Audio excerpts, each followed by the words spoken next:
Pinanood ang lahat ng mga pinakabagong Koreanong pelikula ng 2024 na Killer Paradox ng sabay-sabay. Sa lipunang puro paggasto sa mga hoti na paghahanap at pagiging Diyos sa mga tanyag na pagpapapayat, ang pelikulang ito ay puno ng nilalaman, halaga at wala ni isa man na mabuting tao. Mula pagkabata, si Lee Tang ay itinuring na isang koy, at kasama niya ang isang babaeng pinuno ng gang na nagsaliksik sa technology of softening hardware sa loob ng 3 taon nang hindi nahuli. Sa araw na iyon, nagtatrabaho si Lee Tang sa isang supermarket nang pumasok ang isang matandang lalaki. Ibinato sa kanya ng matandang lalaki ang 300 won. Gusto niyang bumili ng isang kahon ng sigarilyo na nagkakahalaga ng 9,000 won. Sinabi ni Lee Tang na hindi sapat ang pera, ngunit hinanap ng matandang lalaki sa 6 niyang bulsa at wala siyang nakitang dagdag na pera. Mayabang siyang nagpakita ng magiliw na senyales kay Lee Tang at pinakiusapan pa siyang dalhin sa labas ang isang bote ng beer at isang pakete ng tuyong pusit. Nakakainis para kay Lee Tang na makatagpo ng ganoong klaseng walang hiyang customer, kaya hinabol niya ito at sinabing magbayad muna. Ngunit hindi siya pinansin ng matandang lalaki at sinabing palitan niya ang tuyong pusit ng buttered grilled squid. Nandoon lang si Lee Tang at sa huli, lumabas ang kasama ng matandang lalaki para mamagitan. Sinabi niya na naiinis ang matandang lalaki dahil hindi siya nabayaran at bigla niya itong ipinasa sa kanya. Binayaran ng lalaki ang natitirang utang para sa matandang lalaki. Uminom ang dalawa sa labas ng higit sa 2 oras, nagkalat at saka umalis. Pagkatapos maglinis, dumating ang manager ng tindahan para sa kanyang shift. Humiram si Lee Tang ng martilyo sa manager para ipako ang mga larawan, ngunit abala lang ang manager sa paglalaro at hindi pinansin ang sinabi ni Lee Tang. Ibinulsa na lang niya ang martilyo at umalis sa trabaho. Pauwi na siya nang makita niya ang matandang lalaki na nakahandusay sa gilid ng kalsada. Mabait siyang sinabihan na hindi iyon ang tamang lugar para matulog. Nagmura ang matandang lalaki ngunit hindi gumalaw. Tinamad na rin si Lee Tang na makipagtalo at tumalikod na. Pagkatapos ng ilang hakbang, nakita niya ang kasama ng matandang lalaki sa unahan. Tumakbo siya para sabihin sa lalaki na lasing ang kasama niya sa gilid ng kalsada. Ngunit hindi ito nagpakita ng interes at sinabi kay Lee Tang na umalis na. Sinabi ni Lee Tang na base sa weather forecast, ulan mamaya. Nabadrip si Buin sa narinig at sinabihan siyang huwag makialam at umalis na. Ang kabaitan niya ay itinuring na masamang intensyon, kaya ginaya ni Lee Tang ang magiliw na senyales ng matandang lalaki. Ngunit hindi niya inaasahang ikagagalit ito ng lalaki. Bumalik ito at lumapit kay Lee Tang at bigla siyang sinuntok. Naguluhan si Lee Tang sa nangyari, ngunit lalo pang naging agresibo ang lalaki. Inilagay niya pa ang kanyang bag sa sahig para mas malayang makasuntok. Mula sa bag niya, lumabas ang isang Bluetooth speaker na nagpapatugtog ng musika. Mas lalong naging agresibo si Buin sa saliw ng beef. Mula pagkabata, sanay na si Lee Tang sa pambubuli. Para sa kanya, normal na ang masaktan. Pero swerte siya dahil may martilyo siya ngayon. Kapag may armas, hindi madaling magpapatalo ang isang tao sa pambubuli. Kaya nagbago si Lee Tang at naging Killy the Hammer. Sa isang palo, pinatay niya si Bin. Umulan na rin, tulad ng sinabi sa weather forecast. Biglang nagising si Lee Tang. Narinig niya ang 2 lasing na nasa unahan na naghahanap pa rin ng lugar na iinuman. Alam ng lahat ng unang pumatay na kahit sinasabi ng utak na lumayo, hindi maigalaw ang mga paa. Buti na lang at tumalikod ang 2 lasing at hindi siya napansin. Bumalik sa normal ang kanyang mabilis na tibok ng puso. Nang lumingon siya, muntik siyang atakihin sa puso sa takot. Nakita niya ang isang babae na may kasamang aso. Nasa likod niya mismo, kaya takot na takot siyang huminga ng malalim. Base sa kanyang itsura, tila bulag siya at ang aso na kasama niya ay parang isang guide dog. Tahimik lang siyang nakatayo sa tabi ni Lee Tang, habang si Lee Tang naman ay parang estatwa. Nag-aalangan pa ang babae, ngunit hinila siya ng guide dog. Hindi inaasahan na dinala siya ng aso sa tabi mismo ni Sharp Buin. Mabilis na tumibok ang puso ni Lee Tang. Mabuti na lang at walang napansin na kakaiba ang babae, kaya hinila niya ang aso at dahan-dahang lumayo. Sobrang takot si Lee Tang kaya napaupo siya. Bumangon siya, kinuha ang kanyang bag at tumakbo papauwi. Nakalimutan niya ang martilyo sa pinangyarihan. Hindi niya alam na magdadala ito ng sakuna sa kanya. Palihim at kahina-hinalang lumabas si Lee Tang. Pagdating niya sa supermarket na pinagtatrabahuhan niya, nakita na niyang naghihintay ang mga pulis. Nang magpakita sa kanya ng magiliw na senyales ang pulis, halos maihi na si Lee Tang sa takot dahil ginawa rin niya ang senyales na iyon sa biktima. Ito ang unang pagkakataon na may napatay si Lee Tang, kaya natural lang na kinabahan siya. Lalo pat ang maliliit na kilos ng pulis na sinanggam ay halos kapareho ng sitwasyon noong ginawa niya ang krimen. Dahil sa matinding psychological pressure, muntik nang umamin si Lee Tang sa krimen. Mabuti na lang at dumating ang isa pang pulis para iligtas siya. Nalaman niya na chinek pala nila ang mga fingerprints sa crime scene at nag-imbestiga. Sa huling testimonya ng saksi, nakumpirma na si Buin ay nakipagtalo kay Lee Tang. Hinala nila na nag-away sila dahil sa kalasingan. Sa gitna ng kaguluhan, unang sinakta ni Lee Tang si Buin gamit ang isang ladrilyo. Sa Bluetooth speaker ni Buin, may bakas ng dugo ni Lee Tang. Sa huli, namatay si Buin sa gitna ng away. Hindi binanggit ng pulis ang martilyo, kaya mukhang wala na ito sa pinangyarihan. Base lang sa plastic bag na hawak ng patay, nakilala ng pulis ang supermarket at inusisa si Lee Tang na nagtatrabaho doon bilang bahagi ng karaniwang pamamaraan. Muntik nang makalusot si Lee Tang. Ang maswerte pa, nang magtanong siya, Nagtanong si Litang kung humiram siya ng martilyo sa manager para ipako ang mga larawan. Kahit na na-record ito ng TV, may lumipad na langaw kaya natakpan ang martilyo sa kamay niya. Wala siyang ginawa pero malinis na ang kanyang pangalan sa hinala. Nagsiyasat ang pulis sa asawa ni Litak at nalaman na madalas bumibisita si Bin sa bahay nila. Binibigyan pa niya ng pampalit na pera ang anak ni Litak at binibilhan pa ng birthday cake ang asawa nito. Minsan, pinupuri pa ni Litak ang pagluluto ng asawa ni Bin sa harap ng kanyang kapatid. Sa huli, kusang loob pa siyang nagpainit ng higaan para sa asawa ng kanyang kapatid. Akala ni Litak na mabuti siyang kapatid pero hindi niya alam na mataas na pala ang damo sa ibabaw ng kanyang ulo. Nagulat ng matapat ang asawa ni Litak tungkol dito, kaya naging makatwiran ang pag-aaway nila. Pagkatapos nito, may balita na nag-alis ng bigat sa konsensya ni Litang. Lumabas sa safety test ng pulis na si Bin ay isang impostor. Siya ang suspect sa 2,000 at siyam serial murder case at isang taong hindi mapaparusahan ng batas. Hindi sinasadyang napatay ni Litang ang isang tao na hindi kayang parusahan ng batas. Kahit na nawala na ang guilt ni Litang, nag-aalala pa rin siya sa nawawalang martilyo. Hindi niya alam na ang martilyo ay tahimik na nakahiga sa bahay ni LOK na dumaan sa pinangyarihan noong gabing iyon. Hindi nagtagal, pumunta si LOK sa supermarket kung saan nagtatrabaho si Litang at humingi ng 2 milyon para manahimik. Nagkunwari si Litang na inosente at sinabing hindi niya kilala si LOK. Buisit, bakit ganyan kayong lahat? Akala mo ba hindi ko nakita? Nakita ko lahat. Ano ang pakiramdam ng pumatay? Diretsahang sinabi ni LOK ang mga salitang ito na ikinatakot ni Litang. Biglang may pumasok na customer kaya nabawasan ang kanyang kaba. Ang huling sinabi ng babae bago siya umalis ay parang malakas na hampas sa ulo ni Litang. Wala namang martilyo rito, ano? Sige, siguraduhin mong handa na iyan bago bukas. Kinilabutan si Litang. Ang babae ay isa ring saksi. May hawak siyang ebidensya na pumatay siya, kaya hindi siya maaaring tumanggi sa kahilingan nito. Kaya, ibinenta niya ang kanyang bagong iPhone 15 sa kalahating presyo. Nangutang din siya sa mga kaibigan at nagmakaawa sa manager na ma-advance ang kanyang isang buwang sahod. Ngunit kahit anong gawin niya, malaki pa rin ang kulang. Palihim din niyang kinuha ang savings book ng pamilya at sa wakas ay nakumpleto ang 2 milyon won. Pumunta siya sa bahay ng babae base sa ibinigay nitong address. Nang makita niya ang kanyang swerte, sobrang tuwang-tuwa ang babae. Nagtimpla pa siya ng kape para kay Litang. Ikinuwento niya ang crime scene na nasaksihan niya mismo na nagbigay ng pangingilabot kay Litang.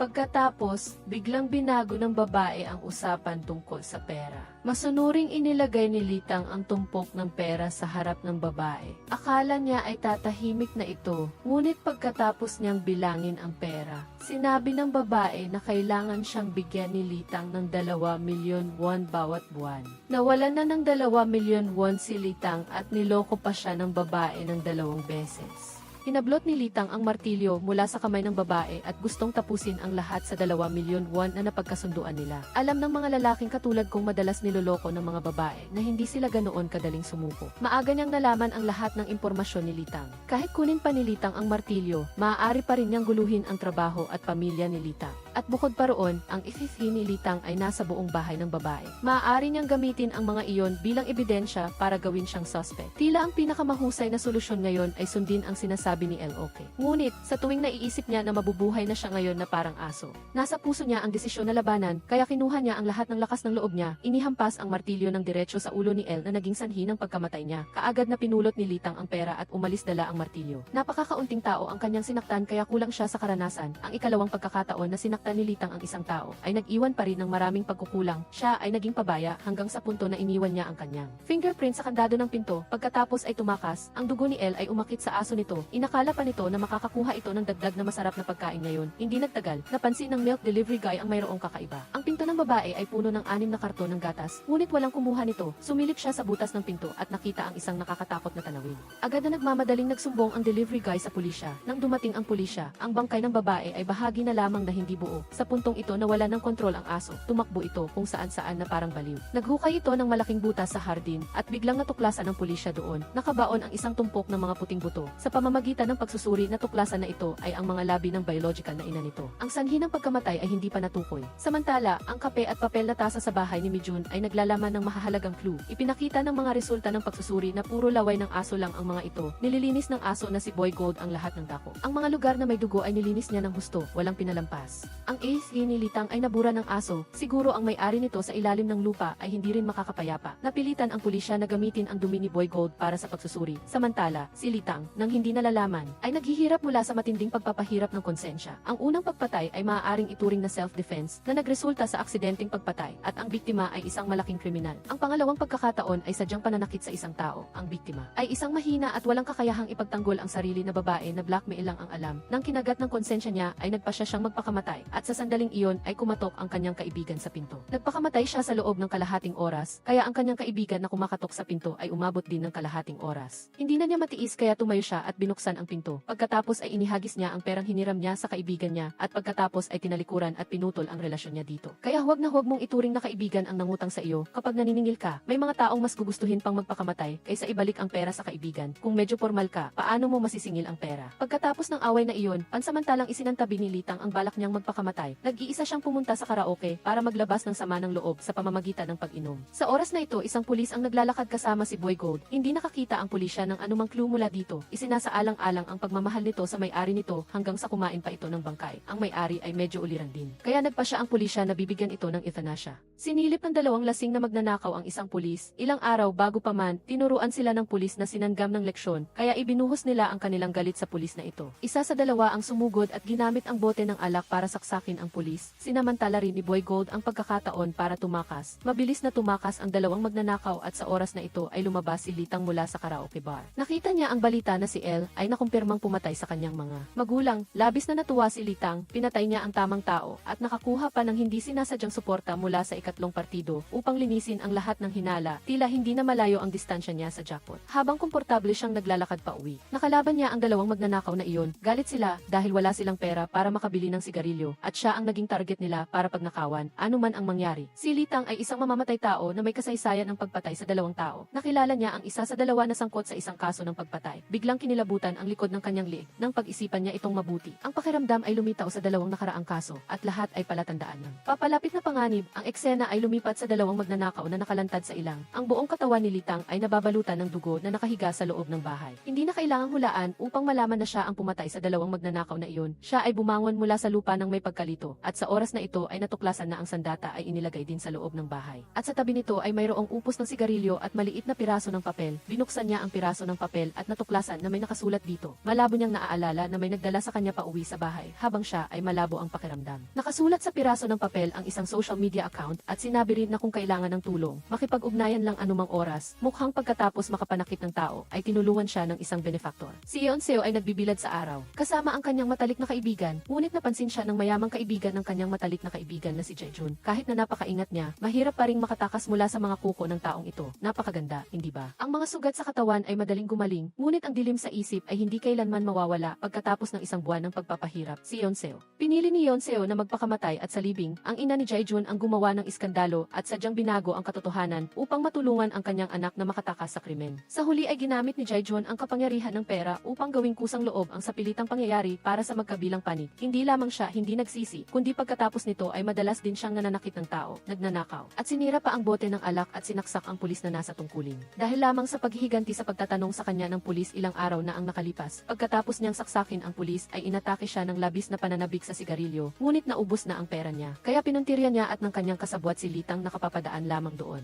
Si Litang ay may likas na kakayahang makilala ang masasamang tao. Nakita niya ang mansa ng dugo sa katawan ni Jaejun at alam niyang may ginawang masama ito, kaya lumaban siya pagkatapos ng laban para sa buhay. Ginamit niya ang bloke ng semento para patayin silang dalawa at nawalan din siya ng malay dahil sa matinding sugat. Napakaduwag ng anak ko, mula pagkabata ay nabubuli lang siya at hindi pa kailanman nambuli ng iba. Ang ina ni Jaejun na gumawa ng gulo sa libing ni Yeonseo ay patuloy na gumagawa ng gulo sa libing ng sarili niyang anak. Sinaktan pa niya ang pulis doon mismo. Ang matigas ang ulo at marahas na ina ay pinilit ang pulisya na hulihin ang salarin. Sa totoo lang, nakita ng ama ni Yeonseo ang pagpatay ni Litang kay Johnson. Patuloy niyang binabantayan si Johnson para ipaghiganti ang kanyang anak dahil ang kanyang anak ang tanging sandigan at pag-asa niya. Ang binata na ito, palagi niyang inaasam na makapagtapos ang kanyang anak at makapagtrabaho at magpakasal. Naisip na rin niya ang pangalan ng kanyang apo. Hindi niya inakala na ang lahat ng simple at magandang bagay na iyon ay sisirain ni Jaejun. Gusto niyang maghiganti, ngunit hindi siya naglakas loob na gawin ito habang nag-aalangan siya. Si Litang mismo ang gumawa ng bagay na gusto niyang gawin ngunit hindi niya magawa, kaya dinala niya si Litang na walang malay pa uwi sa bahay. Nilinis niya ng husto ang sandata at lahat ng ebidensya sa pinangyarihan at iniwan ang lahat para kay Litang. Pagkatapos ay tumakbo siya sa istasyon ng pulisya at sumuko. Ang mga nakasanayan ng manood ng Korean drama. Alam na ang mga pulis sa Korea ay sikat sa kawalang silbi. Kapag nakita nilang nagkatugma ang oras, lugar at kaganapan, agad silang naniniwala na ang ama ni Yeonseo ang salarin, isang mamamatay tao na naghihiganti para sa kanyang anak. Tanging sinanggam lamang ang nakakita na ang ama ni Yeonseo ay nagsisinungaling. Una sa lahat, ang ama ni Yeonseo ay hindi naninigarilyo, ngunit sa mukha ng salarin ay mayroong paso na dulot ng upos ng sigarilyo. Pangalawa, kaliwete ang ama ni Yeonseo, samantalang ang salarin ay gumamit ng kanang kamay sa paggawa ng krimen. Malinaw na hindi ang ama ni Yeonseo ang tunay na salarin kahit tama ang hula ni Nangam, ngunit walang ebidensya. Kaya napilitan ang pulisya na pansamantalang palayain ang ama ni Yeonseo. Paglabas pa lang niya sa gate ng istasyon ng pulisya,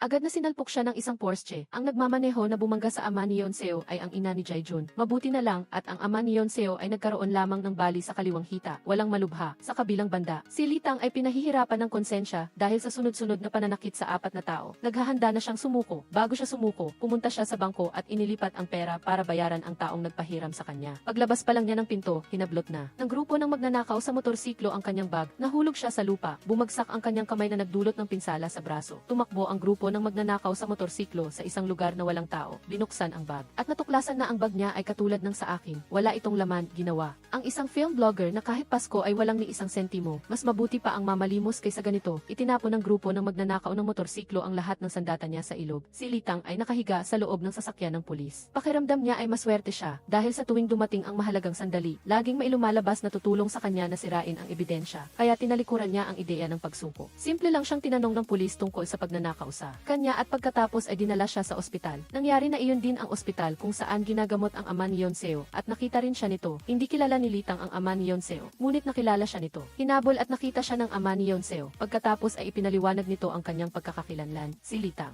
Nahulaan din ni Litang na ang ama ni Yeonseo ang naghatid sa kanya pauwi. Marami siyang tanong na gustong itanong sa ama ni Yeonseo. Ngunit sinabi nitong puno ng pulis ang lugar at sinabihan siyang umalis kaagad. Binigyan niya si Litang ng wireless telegraph code at sinabihan siyang mag-imbestiga mag-isa. Pagkatapos basahin ay maiintindihan niya, nagmamadaling tumakas si Litang. Nang lumabas siya ay nakita na naman siya ni Nangam at hinabol. Ngunit nakatakas siya, nakapaghiganti na ang ama ni Yeonseo kaya wala na siyang pinapasan. Ininom niya ang lason para magpakamatay at akuin ang kasalanan sa pagpatay kay Johnson at namatay nang walang iniwan na ebidensya. Alam niyang kahit hindi siya magpakamatay ay hindi siya titigilan ng ina ni Yeonseo. Isang taong naglakas loob na sampalin ang pulis. Ang nangahas na magmaneho at bumangga sa isang tao sa harap mismo ng istasyon ng pulisya. Ang pagpatay sa isang mahirap na binata ay parang pagpatay lamang sa isang langgam. Sa kabilang banda, binuksan ni Litang ang application na binanggit ng ama ni Yeonseo at natuklasan na nakansela na ang account nito. Nag-iwan siya ng mensahe para sa kanyang ina sa inupahang bahay at pagkatapos ay nagpasya siyang tumakas ng malayo. Si Litang ay may espesyal na kakayahan, aksidente niyang nakasalubong ang taga-usig. Sa isang sulyap ay natukoy niyang ang lalaking nakasuot ng tuwid na suit ay isang malaking kriminal, kaya nagkunwari siyang driver. Inakit ang taga-usig sa isang liblib na lugar at pagkatapos ay ginulantang ito gamit ang kuryente. Pagkatapos ay dinala niya ang taga-usig sa tabi ng ilog para hatulan ang taga-usig. Parang lahat ng inosenteng tiwaling opisyal, bago magkaroon ng ebidensya, palaging sinasabi na sila ay mabubuting opisyal na buong pusong naglilingkod sa mga tao. Hindi inaasahan, hindi ito isang pagpupulong para purihin ang mga nagawa. Sinabi ni Litang sa kanyang katulong, i-unlock ang telepono ng taga-usig at ang tunay na mukha nito ay inilantad sa harap ng dalawa. O, may kulot na buhok ka ba?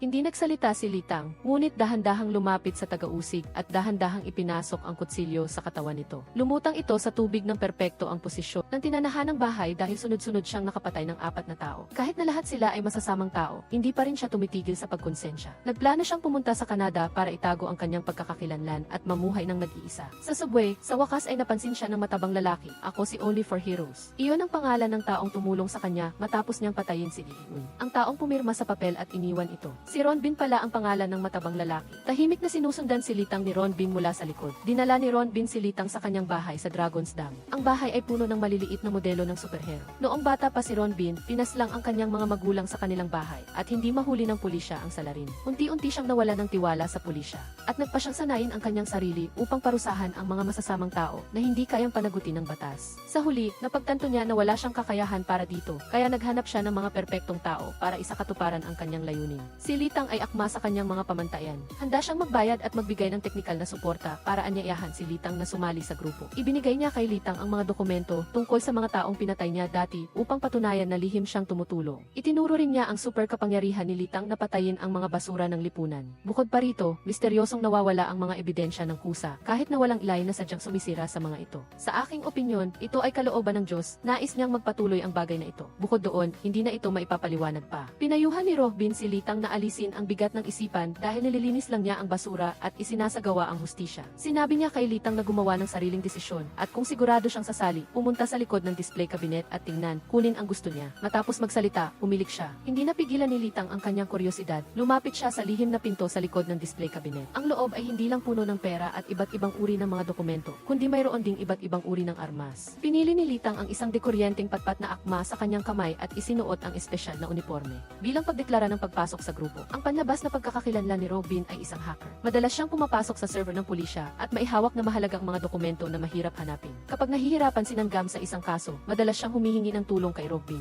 Dati, pinrotektahan ni Robin ang isang mamamatay tao na naging dahilan upang mawalan siya ng pagkakataon na arestuhin ang kriminal. Naghinala siya na may kinalaman si Robin sa sunod-sunod na pagpatay. Sa pagkakataong ito, ginamit niya ang pananakot at panluloko upang dalhin si Robin sa istasyon ng pulisya para tanungin. Siyempre, hindi siya nakakuha ng anumang impormasyon, kaya wala siyang magawa kundi palayain si Robin. Dahil sa kawalan ng kapakipakinabang na impormasyon, hindi siya sumuko at nag-utos ng mga tao na bantayan si Robin.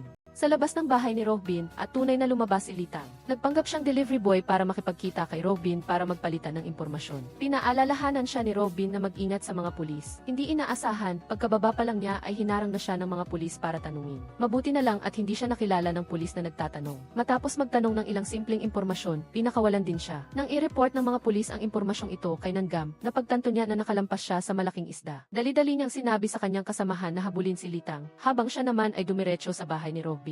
Sa pagkakataong ito, hindi na siya naging magalang kay Robin at diretsong humingi ng tawag kay Litang. Magkukunwari si Robin na walang alam at magpapanggap na tanga na magpapagalit kay Nanggam hanggang sa mag-apply siya ng sarili niyang parusa. Kahit na walang search warrant, nagbanta siyang bubusisiin ang buong bahay ni Robin. Ang isang ordinaryong pulis na umaabuso sa kapangyarihan ay may maraming pinuno sa itaas niya. Mas madali ang maglaro sa mga ordinaryong mamamayan. Makikita kung gaano kaliit at mahina ang ordinaryong mamamayan sa harap ng kapangyarihan. Sa sandaling ito, dinala ng kanyang kasamahan si Litang sa harap niya. Sa isang sulyap, napagtanto niya na hindi iyon si Litang. Lumalabas na nakihalubilo si Litang sa grupo ng mga delivery boy at dahil pare-pareho ang kanilang uniforme, madaling magkamali ang pulis sa pag-aresto. Bago pa man humupa ang isang problema, sumulpot na naman ang isa pa. Sa sandaling ito, tumawag ang hepe ng departamento. Una, pinagalitan niya si Nanggam at pagkatapos ay inutusan siyang tingnan sa internet ang tungkol sa kanyang pagpasok sa bahay ni Robin na nasa trending topics. Kasabay nito, ang ibang grupo ng pulis na nakatanggap ng ulat ay kumatok na rin sa pinto. Dali-dali niyang binuksan ang computer monitor ni Robin na nasa sleep mode at napagtanto niyang naipost na ni Robin sa internet ang kanyang mga ginawa. Winasak niya ang poster ng Spider-Man at nakita niyang may nakatagong 200 na surveillance camera sa loob. Noon lang niya nalaman na nahulog na siya sa bitag ni Robin. Tunay na ang internet ay isa sa pinakamahusay na paraan upang ilantad ang kadiliman at ginamit ni Robin ang internet upang protektahan ang kanyang sarili.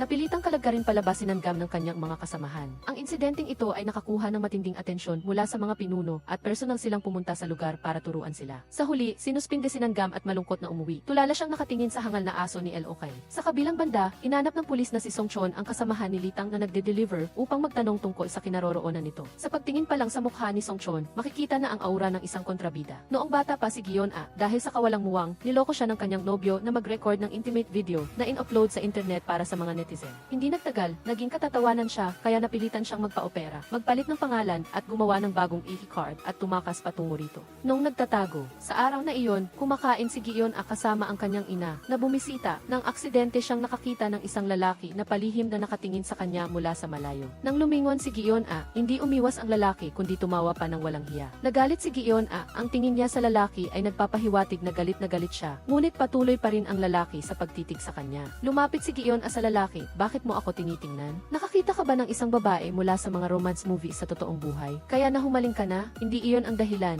Kung gayon, ano? Sabihin mo, nang makitang nabubulol ang lalaki, pamilyar ka kasi, kaya tiningnan lang kita. Ako nga, ako ang babae sa video. Nang magpaliwanag ang lalaki, naintindihan ni Gion A na ang lalaking nasa harap niya ay ang kanyang kaibigan noong elementary elementarya na si Sangmin. Kahit na binago ni Gion-a ang kanyang itsura, nakilala pa rin siya ni Sangmin. Sa totoo lang, mas nakakahiya pa ito kaysa makilala muli ang isang kaibigan sa kalye. Matapos ang maikling pagbati, ibinaba ni Sangmin si Gion-a sa hagdanan at humingi pa siya ng wechat nito. Dahil sa nangyari kay Gion-a, gusto lang niyang putulin ang koneksyon sa lahat ng kanyang kakilala, kaya tinanggihan niya ang hiling ni Sangmin. Sinabi rin niya na mas komportable siya kung hindi na sila magkikita muli. Pagkaraan ng ilang araw, habang nagtatrabaho si Gion-a, nakatanggap siya ng tawag mula kay Sangmin. Gumamit ang lalaki ng kakaibang paraan para makuha ang numero niya. Nagulat siya at inulit na hindi na nila kailangang mag-usap pa. Ngunit sinabi ni Sangmin, naloko ako sa video call na hubot-hubad sa ibang tao. Hindi ko na alam ang gagawin ko. Dahil sa pakikiramay kay Sangmin, nagpa siya si Gion-a na makipagkita sa kanya. Pagkatapos nilang magkita, nagreklamo si Sangmin na hindi na siya makakaya. Hindi siya nangangahas na bumalik sa Seoul para harapin ang kanyang mga magulang. Nawalan siya ng trabaho at iniwan siya ng kanyang nobya na balak niyang pakasalan. Pinayuhan siya ni Gion-a na maging mas bukas ang isip at tinanong siya ni Sangmin kung paano niya ito nalampasan. Nagbukas ng loob si Gion-a at sinabi sa kanya na tuwing may lalaking lalapit sa kanya, nagdududa siya at nag-iisip na panood kaya niya ang video ko. Kaya naman,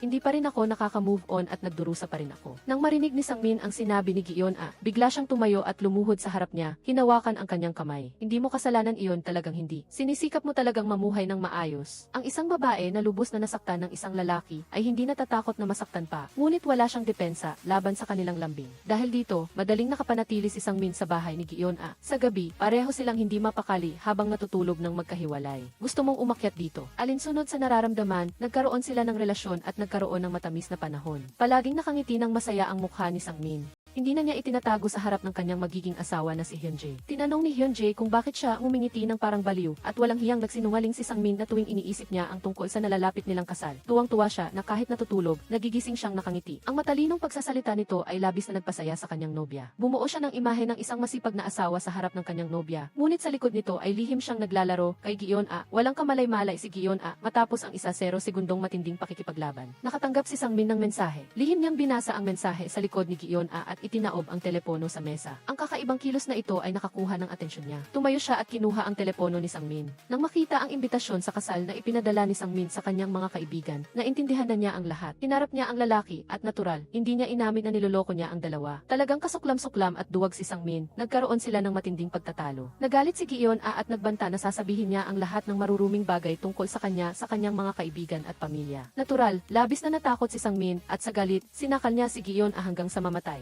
Pagkaraan ng ilang sandali, iniulat sa balita na nagkaroon ng sunog sa bahay ni Gion-a. Sa simula, inakala ng pulisya na nakalimutan niyang patayin ang gas at nakatulog siya, ngunit hindi ito ang iniisip ni Nangam. Naniniwala siya na mataas ang posibilidad na ito ay isang kaso ng pagpatay. Matapos masuspinde, nagpanggap siyang maihawak na utos ng investigasyon mula sa Busan. Sinundan ang mga bakas ni Litang patungong Daejeon at humingi ng koordinasyon mula sa lokal na pulisya para sa investigasyon. Naghinala siyang si Litang ang salarin. Sa panahong ito, nagtatago si Litang sa isang supermarket at nagtatrabaho. Kasamahan niya si Choi Jeong-a. Ilang araw na ang nakalipas, ginulo siya ng isang matandang babae at hindi sinasadyang nasaksihan niya ang pangyayaring ito. Bilang resulta, ang kanilang mga pinuno ay hindi nakilala ang tama o mali, bagkus ay kinagalitan ng husto si Choi Jeong-a. Pagkatapos ay yumuko at nagpakumbaba sa nagpakalat ng gulo, humingi ng tawad at nagbigay ng mga regalo. Tunay nga, ang customer ay Diyos, habang ang empleyado ay alipin lamang. Hindi kinaya ni Litang kaya't nagiganti siya sa nagpakalat ng gulo.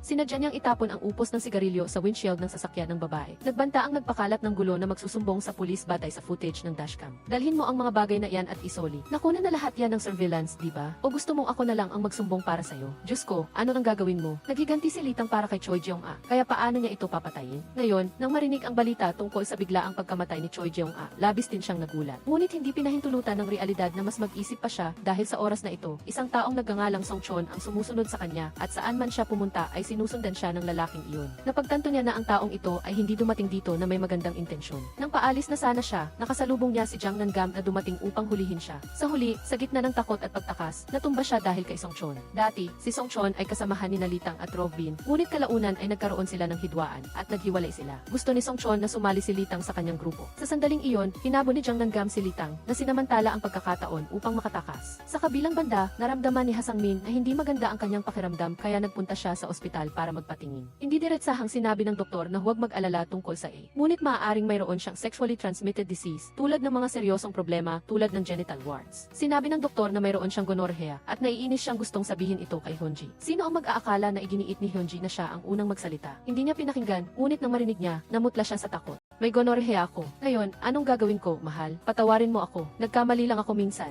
Anong sinasabi mo? Sa totoo lang, ayoko talagang pumunta. Pero sinabi sa akin ng mga kaibigan ko na kapag nagpakasal ka na, hindi ka na makakapunta sa mga ganoong lugar. Kaya, hinila nila ako noon. Ang mga taong madalas magtaksil ay alam na kung nagtaksil ka ng isang beses, magkakaroon ng pangalawa. Sino ang maniniwala na ang isang nagtataksil ay pinilit ng iba, tulad ng kutsilyo sali? Sila nga ay isang perpektong pares, isang pares ng mga aso, babae at lalaki, na mananatili sa paglipas ng panahon. Yonji, nais kong maging baog ka, ngunit mayroon kang maraming anak at apo. Matapos ipadala ang kanyang magagandang hangarin sa kabilang panig, magalang at mahinahong nagpaalam si Ha Sang-min. Ngunit hindi pa tapos ang mapayapang araw niya. Pagdating niya sa bahay, nakita niya si Song Chon na nagtatago sa pintuan. Nagpanggap si Song Chon na pulis at kinwestiyon siya, at prang kanyang inamin ang maruruming bagay na ginawa niya kay Choi Jeong-a. Nang tanungin ni Song Chon ang sanhi ng pagkamatay ni Choi Jeong-a, nagpanggap siyang ignorante. Bagaman hindi sang-ayon si Song Chon kina Litang at Robin, galit din siya sa kasamaan tulad nila. Kasabay nito, gusto rin niyang ilabas si Litang sa pamamagitan ni Ha Sang-min, kaya't dahan-dahan niyang inalagaan si Ha Sang-min hanggang sa dumugo. Sa puntong ito, umamin na si Ha Sang-min ng tapat. Inamin niya na pinatay niya si Choi Jeong-a at itinanghal ang pinangyarihan bilang isang sunog. May ugali si Song Chon bago parusahan ang masasamang tao. Pababayaan ang masamang tao na isulat ang lahat ng kanilang krimen at pagkatapos ay palayain sila. Matapos asikasuhin si Ha Sang-min, inilagay niya ang gas tank sa kumukulong tubig. Nang dumating ang kasamahan ni Jang Nan-gam na si An Yong-jae sa pinangyarihan, biglang may nangyari. Kasabay nito, si Litang, sa takot na mahuli ni Jang Nan-gam, ay nagmaneho palayo at nakataka sa paningin ni Jang Nan-gam. Ito ang lalong nagpakumbinsi kay Jang Nan-gam na si Litang ang pumatay kay Choi Jeong-a. Dali-dali siyang nagpunta sa tirahan ni Litang upang maghanap ng mga pahiwati. Ang resulta, ang bahay ni Litang ay nasira ng fire extinguisher na halos hindi na makilala. Hindi sinasadya ni Litang na sirain ang ebidensya habang tumatakas dahil wala siyang oras para gawin iyon.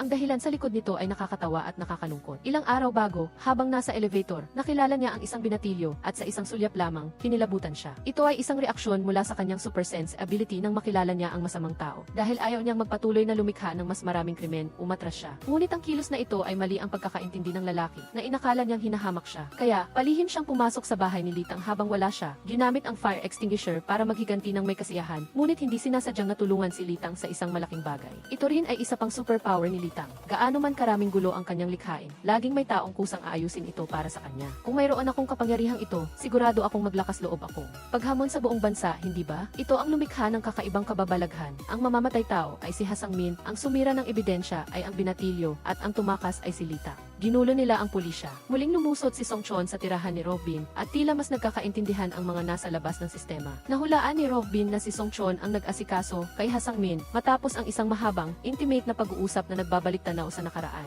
Sinabi ni Song Chon na hindi niya makontak si Litang at gusto niyang ayusin ni Robin ang kanilang pagkikita. Kinuha rin niya ang libro na itinago ni Robin sa safe. Nang nakatalikod si Song Chon, sinubukan ni Robin na gulatin siya. Ngunit sinalubong siya ng atake at pinabagsak. Lumabas si Song Chon at hindi sinasadyang nakasalubong si Detective An Yong-jae na naghahanap kay Robin. Minana ni An Yong-jae si Song Chon nang hanapin niya si Ha Sang-min. Kalaunan, napagtanto niya na si Song Chon ang tunay na pumatay kay Ha Sang-min. Sa pagkakataong ito, nagkita sila sa isang mapanganib na sitwasyon. Bago pa man makakilos si An Yong-jae, pinabagsak na siya ni Song Chon at inihagis mula sa itaas. Parehong pulis, ngunit bakit naging ganoon na lang kalakas si Song Chon matapos siyang magtaksil? Ito nga ay isang bagay na dapat pag-isipan. Nakita ni Robin na hindi niya matatalo si Song Chon, kaya ibinigay niya ang mga dokumentong hawak niya kay Jang Nan-gam na nais gamitin ang kapangyarihan ng pulisya upang alisin si Song Chon. Nahalata agad ni Jang Nan-gam ang plano ni Robin, kaya pinagalitan niya ito ng husto at pinalayas. Hindi siya makikisama kay Robin, ngunit naniwala siya nang sabihin nito na si Song Chon ang pumatay kay Ha Sang-min dahil ito ay umaayon sa nasaksihan ni An Yong-jae. Sa oras na iyon, nakaupo si Song Chon sa isang taxi. Dalawang mayayabang na bata ang nakatayo sa gitna ng kalsada, nagtatawanan at naglalambingan na nagdulot ng trapiko. Sinisipan ng lalaki ang driver na hindi raw nagmamaneho ng nakamulat na tinakot sila. Kaya nagpa siya si Song Chon na kumilos at turuan sila ng leksyon. Pinilit niya ang dalawa na isulat ang kanilang mga kasalanan at pagkatapos ay pinakawalan sila. Kabilang dito si Jisoo, ang apo ng real estate magnate sa grupo.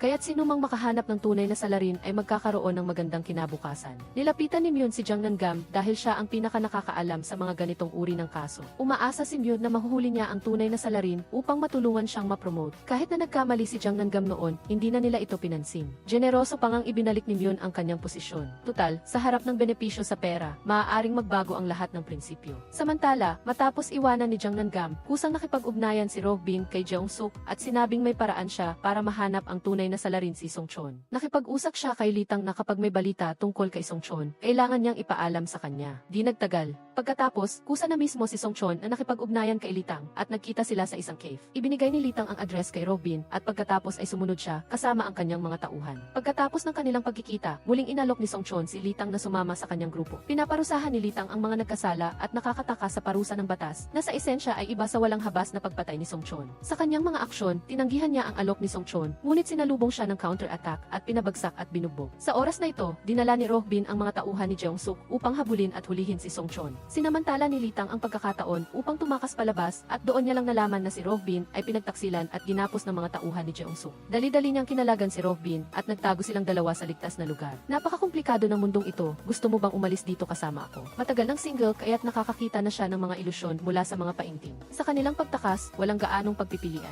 Pinili ni Litang na sumama kay Robin sa pagmamaneho ng Hyundai na modelo ng taong susunod upang ipagpatuloy ang kanilang pagtakas. Sa kabilang banda, hinarap ni Song Chon ang maraming tao. Sa tulong ng baril sa kanyang kamay, pinabagsak niya ang mga taong ipinadala ni Jeong Suk. Sinundan niya ang mga bakas at natunton ang bahay ni Jeong Suk at pinilit ang mga tauhan ni Jeong Suk na gawin ang mga bagay na ayaw niyang gawin. Inilantad ni Song Chon ang marangya at bulok na buhay ni. Pobre talaga si Jeong Suk, limitado ang kanyang imahinasyon. Ang pamantayan para masabing may kapangyarihan si Jeong Suk ay hindi kapag nagpapakasasa sila sa luho, alak at pag-awit, kundi kapag mayroon siyang mga taong lumuluhod at naglilingkod sa kanya na saan man siya, kahit pa sa kulungan. Nang akusahan si Jeong Suk ng pag-iwas sa buwis, ang matataas na opisyal ng gobyerno ng South Korea ay buong pusong naglingkod sa kanya. Ang huling beses na ginawa ito ng isang mataas na opisyal ay nang punasan niya ang puwit ng presidente. Nang ihain ang sariwang seafood sa harap ni Jeong Suk, siya ay nasa isang marangyang silid sa isang 5-star na bilangguan. Pagkatapos ng kanyang pagpapahinga, si Jeong Suk ay nakaupo pa rin sa isang marangyang kotse sa kanyang villa. Para harapin ang tulad ni Jeong Suk, hindi mo maaaring gamitin ang batas dahil lalo lang nitong palalalain ang mga bagay. Kaya, ginamit ni Song Chon ang pinakasimple at pinakamalupit na paraan. Ilang araw na ang nakalipas, hinarang ng apo ni Jeong Suk ang kalsada sa gitna ng lungsod na seryosong nakakaapekto sa trapiko. Sanay sila sa pagiging mayabang, hindi lang nila hindi alam ang kanilang pagkakamali, kundi malakas pa nilang pinagsalitaan ang driver na hindi raw nakikita ang daan. Ito ang nagpaipit kay Song Chon sa likod at sa gitna ng galit, inasikaso niya ang apo ni Jeong Suk at ang kasintahan nito. Siyempre, humantong ito sa paghabol ni Jeong Suk sa kanya. Ang resulta, hindi lang siya nakatakas sa kamatayan, kundi natuntun din niya ang mga pahiwatig at natagpuan si Jeong Suk. Sa pagkakataong ito, nagpa siya si Litang na hatulan siya. Sabi nila, ang mga namatay lang sa sapilitang demolisyon ninyo ay sapat na para makabuo ng isang buong nayon. Sa tuwing nakikita ko ang inyong chairman na nakangiti sa G, naiisip ko kung gaano kasakit ang nararamdaman ng mga taong iyon. Siguradong nagliliyab sa galit. Bukod sa kanila, hindi ko rin makaya ang kawalan ng katarungan at kawalang hiyaan.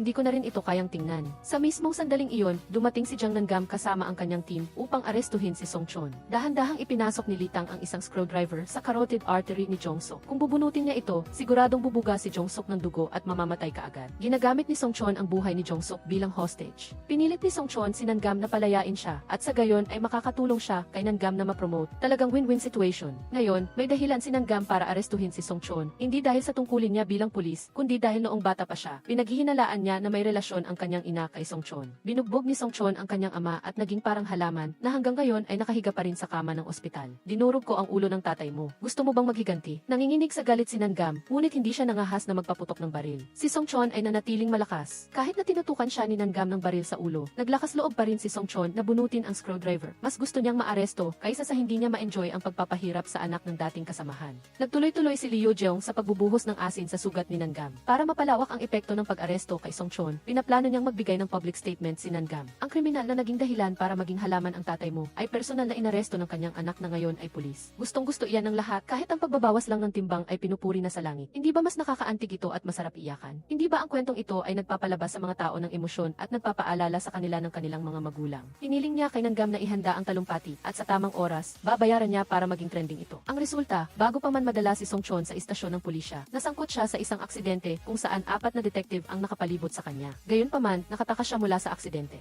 Personal na dumalo si Congressman Liu Jeong sa burol ni Jeong Suk. Humingi siya ng paumanhin, lumuha at pagkatapos ay bumalik upang pilitin si Lee Jin-seong na bilisan ang paglutas sa kaso upang hindi maapektuhan ang kanyang posisyon. Samantala, ang burol ng mga pulis na pinatay ni Song Chon ay nagaganap din ang eksena ay malamig at walang tao na nagbibigay ng malinaw na kaibahan sa maingay na burol ni Jeong Suk. Si Nangam lang ang nagluluksa sa aksidente ng kanyang mga kasamahan. Ito ay kabaliktaran ng eksena kung saan masayang nag-uusap at nagtatawanan si Lee Jin-seong at ang congressman sa burol ni Lee Jin-seong. Hindi nila dinalaw ang kanilang pamilya na namatay, ngunit yumuko sila sa patay na si Jong-soo. Kahit ang burol ni Lee Jin-seong ay ibang-iba sa normal na mamamayan. Malalim ang panunuyan ng Korean drama. Narito ang mga kaguluhan sa lipunan ngayon. Sa kanilang pagtakas, nalaman ni Roh Bin at Litang mula sa balita na nakatakas si Song Chon. Kasama rin sila sa listahan ng mga pinaghahanap ng pulisya bilang mga kasabwat. Napagtanto ni Roh Bin na ang tanging paraan para maging ligtas sila ay ang tumakas sa ibang bansa, kaya agad siyang nakipag-ugnayan sa barko upang maghanda sa pagtakas. Habang papalabas na sila, tumawag si Song Chon. Ginagamit niya ang libro na kinuha niya mula sa safe ni Roh Bin para bantaan sila na pumunta sa pabrika sa Ulsan. Nakatala sa libro ang mga pagpatay ni Litang.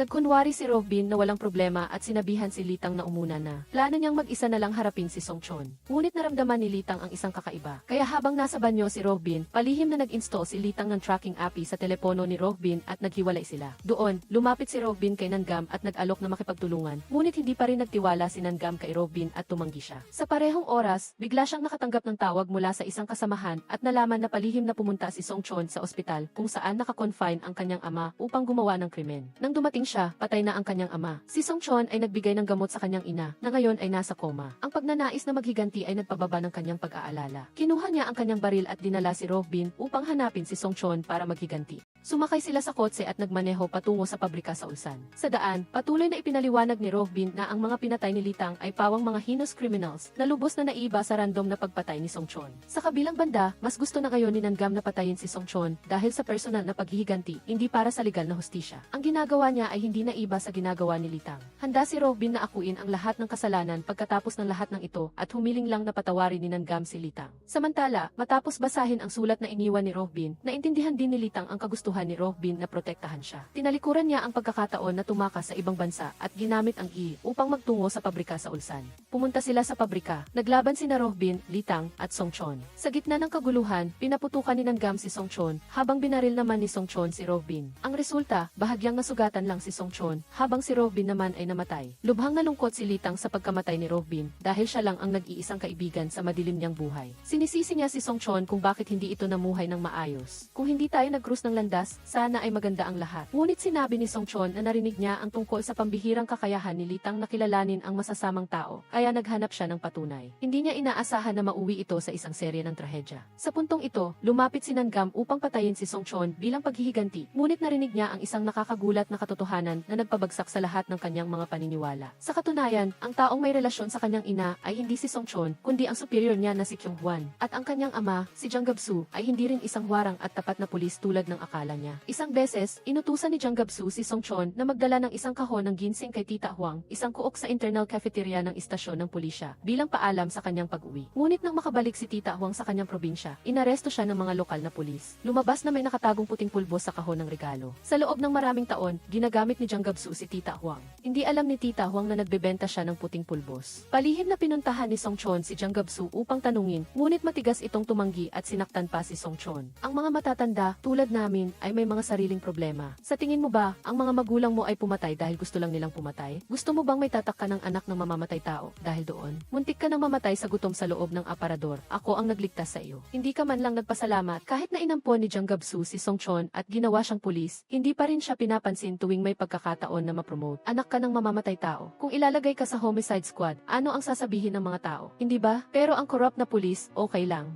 Tahimik na ibinunyag ni Song Chon ang katotohanan, ngunit brutal siyang binugbog ni Jang Gab-soo at naglaho ang huwad na maskara ni Jang Gab-soo sa harap niya. Dahil sa kawalan ng katarungan, nagrebelde si Song Chon. Inagaw niya ang baston mula kay Jang Gab-soo at pinalo siya ng 7 beses sa ulo, dahilan para maging parang halaman siya. Iyon ay paghihiganti para sa aking sarili at kay Tita Hwang na itinulak ni Jang Gab-soo sa isang sulok. Naiintindihan mo ba ngayon, ano ang kailangan mong ipaghiganti? Kung may kailangang maghiganti, ako iyon. Hindi alam ni Nangam kung paano sasagutin ang ilang salitang iyon. Nakita ni Litang na hindi kayang gawin ni Nangam, kaya't plano niya na gawin ito para sa kanya, ngunit nag-aalangan pa rin siya. Sa pagkakataong ito, biglang sinugod ni Song Chon si Litang mula sa likod. Napilitan si Nangam na kalabitin ang gatilyo at binaril niya si Song Chon. Sa huli, natalo niya ang masamang tao na nakikipaglaban sa isang hindi makatarungang kapalaran. Sa burol ng kanyang ama, pinigilan ni Nangam ang pagsusuka habang nakikinig sa papuri mula sa tagapagsalita. Kahit gaano pa kasalimuot ang sitwasyon, palagi siyang nag-alay ng kanyang sarili para protektahan ang kaligtasan ng mga tao. Talagang tinupad niya ang misyon ng isang pulis. Siya ay isang warang, mahusay at may kakayahang pulis. Lumingon siya upang tingnan ang kanyang superior na si Kyung Hwan. Ang mga masasamang tao na nagpapakita ng kanilang mga mukha ay madaling sirain.